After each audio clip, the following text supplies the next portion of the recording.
काय ग? चल कॅरी चल चल प्लीज प्लीज नाही सर ते बघ ना का.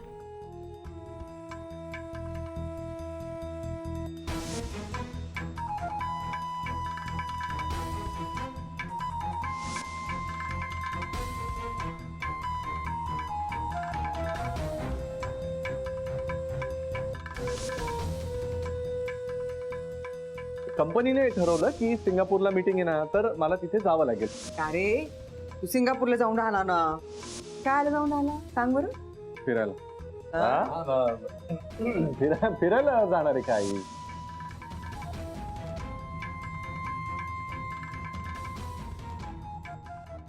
मी ना आता आधी का थकलोय. मी खरंच थकलोय. सतत स्वतःला सिद्ध करून करून मी थकलोय. किती वेळा सांगू मी असा नाहीये, मी असा नाहीये. राधिका तू फक्त शनायाबद्दल बोलतेस पण हा विचार नाही करतेस की टाळी एका हाताने कधीच वाजत नाही.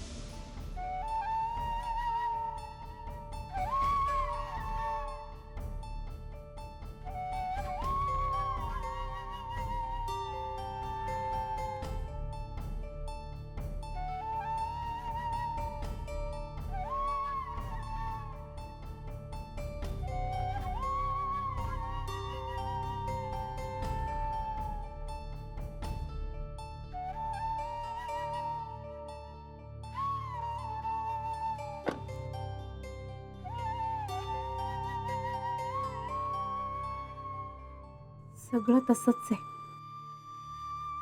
माझं घर, इथली माणसं, सगळी माझी माणसं. पण मी फक्त बदलले. एका क्षणात होत्याचं नव्हतं झालं. यापुढे माझ्या आयुष्यात येणारा प्रत्येक क्षण माझ्यासाठी मात्र वेगळा असेल. खूप वेगळा.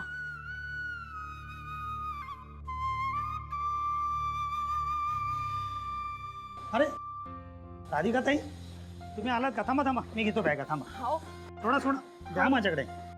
हो राहू दे मी घेऊन जाईन की. अहो असं काय करताय? माझं कामच आहे ते ताई. प्रत्येकाने स्वतःचं ओझं स्वतःच उचला. असं का? मग तुम्ही आमच्यासाठी लागेल ती मदत करता, त्याचं काय? तुम्ही आमच्यासारख्या छोट्या लोकांना कधीच विसरत नाही. खरंच आम्ही नशीबवान आहोत की तुमच्यासारखी देव माणसं आम्हाला लाभली. हो महादेव भाऊ असं काऊन बोलता? मी तुम्हाला किती वेळा सांगितलंय लहान मोठं असं काही नसतं. आपण फक्त आपल्या कर्मानं मोठं व्हायचं.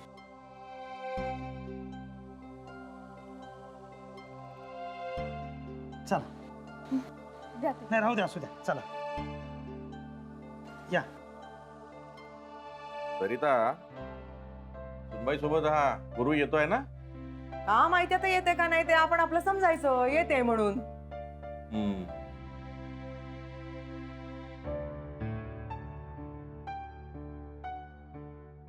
तू काय करते बे? मी ग्रीटिंग बनवून लायला. ग्रीटिंग? हो. बघू बघू. नाही, मी फक्त आई बाबांनाच दाखवणार. आई बाबांनाच दाखवणार? हो. आम्हाला नाही दाखवणार? नाही. का आलं बे दाखव ना. नाही. लबाडे पक्का कार्ट ते. आता आई बाबा येतेत ना, मग का आता आपली गरज संपली. हो ना वा? हो. हो हो म्हटलं बघा बरं. हे बा अथर्व, आई बाबा आले ना की त्यांना जास्त आल्याला त्रास द्यायचा नाही बरं. हा दमून येतेत ना ते. हा हो. हो हो अजिबात त्रास द्यायचा नाही. नाही. नक्की देणार नाही ना. नाही. हा. आजीला तर दाखव. काय पाहिलं बरं आम्ही. अरे दाखव ना दाखव दाखव दाखव दाखवणार रे ना. अरे वळवळ नको ना किड्यासारखं.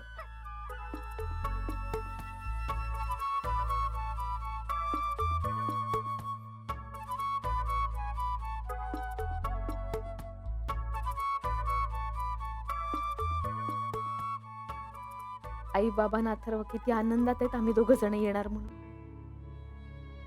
पण त्यांना काय माहिती का माझी यांची भेटच झाली नाही. आता काही सांगितलं तर त्यांचा सगळा आनंद, सगळा उत्साह संपेल.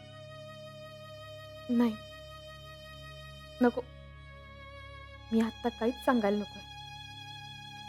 मी जे काही पाहिलं ते यांना कळायला नकोय. अथर्व नीट राहा बरं. अरे राधिका आली. चल, चल, झोप. राधिका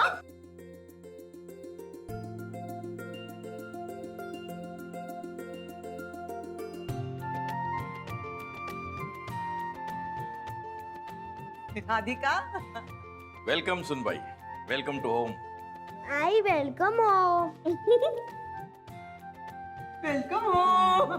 राधिका आई तू एवढे लवकर का आली? माझं क्लिनिंगच नाही त्याला. हो का? अरे रे.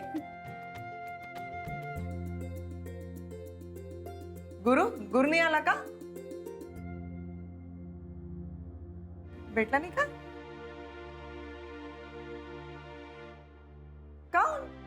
अगं तुला भेटलाच नाही का तो? म्हणजे शेवटच्या दिवशी पण तुमचं काही बोलणं चालणं झालं तर नाही येऊ दे, का? आत येऊ माझे- दे. मग बोल. चल चल चल चल ये चल. ये ये ये ये चल ये चल सुनबाई. ये बाई ये ये चल चल चल चल चल चल चल ये ये ये राधिका बाई 100 वर्ष आयुष्य हो तुला. अथर्व तर सारखी आठवण काढत होता, सारखा बोलत होता, कधी येणार आई, कधी येणार आई. काय पोट्ट्या आली ना आई तुझी? हं? घे, पी. कशी झाली तुझी ट्रिप? आई छान झाली. त्या बयाडानं एक फोन केला नाही. गेला तो गेलाच. आमची काही कदर नाही इथे, त्याची कोणी वाट बघताय ही वाटत नाही त्याला. खाऊन बरं तुम्ही सारखा आल्या आल्या. आता वेळ नसेल ना मिळाला, त्यांना मुद्दाम केलं का? राहू दे जरा. हम्म. राधिका खाऊन ग, म्हणजे शेवटच्या दिवशी काही बोलचाल नाही झाली का? म्हणजे त्या हॉटेलवर जाऊन वगैरे विमानतळावर पण नाही का भेटला तो? बैताड आहे का तू? अरे विमानतळ म्हणजे काय बस स्टॉप आहे? नाही तसं नाही म्हटलं, मुंबईचं विमान आहे एकच असेल की नाही. आई अहो त्यांच्याशी काही कॉन्टॅक्ट झालाच नाही ना, म्हणून त्यांना कळूच शकलं नाही का मी तिथेच आहे म्हणून. काय बाई, माय लेक एवढ्या लांबून गेली गुरुला भेटायला, आणि भेटच नाही झाली. पाप कसं वाटते नाही? सुनबाई जाऊ दे, तुझी ट्रिप छान झाली ना. हो. बस आता एकदा येऊ दे त्याला. चांगला पिरियडच घेतो. एक तर तो तिथे तुला भेटला नाही, आणि गेल्याच्या नंतर एकदा फोन केला, त्यानंतर त्याचा फोन नाही. काय बरं आता कोण बरं तुम्ही सारखे सारखे माझ्या लेकाला असं बोलून राहिलात? हा आता का मुद्दाम करणार आहे का? नाही वेळ मिळाला. आणि त्याला का माहित होतं का राधिका तिथे आहे ते? पण राधिका इथे आहे हे तर माहिती होतं ना त्याला. नाही आई बापाला बायकोला तर फोन करायचा की नाही त्यांनी एक. हे बघ, तू उगाच आपल्या मुलाची बाजू घेऊ नकोस. नाही नाही तसं नाही, पण मी का म्हणून राहिले बा, तर या सगळ्या कामकाजामध्ये त्याला वेळ नसेल मिळाला. आणि काय नसेल ना. गुरुला कळलं की राधिका तिथे आहे, सिंगापूरला गेली, त्याला भेटायला किती हळहळेल माहित आहे तो. खूप वाईट वाटेल का नाही त्याला? मी त्यांच्या विचारातही नाही आणि मनातही नाही. कुठून वाटणार आहे त्यांना असं? सुनबाई माझं ऐक, तू नाराज होऊ नकोस. पुढच्या वेळी तू बघ दोघांना एकत्रित पाठवतो की नाही. कोणाचं काही कारण ऐकणार नाही मी.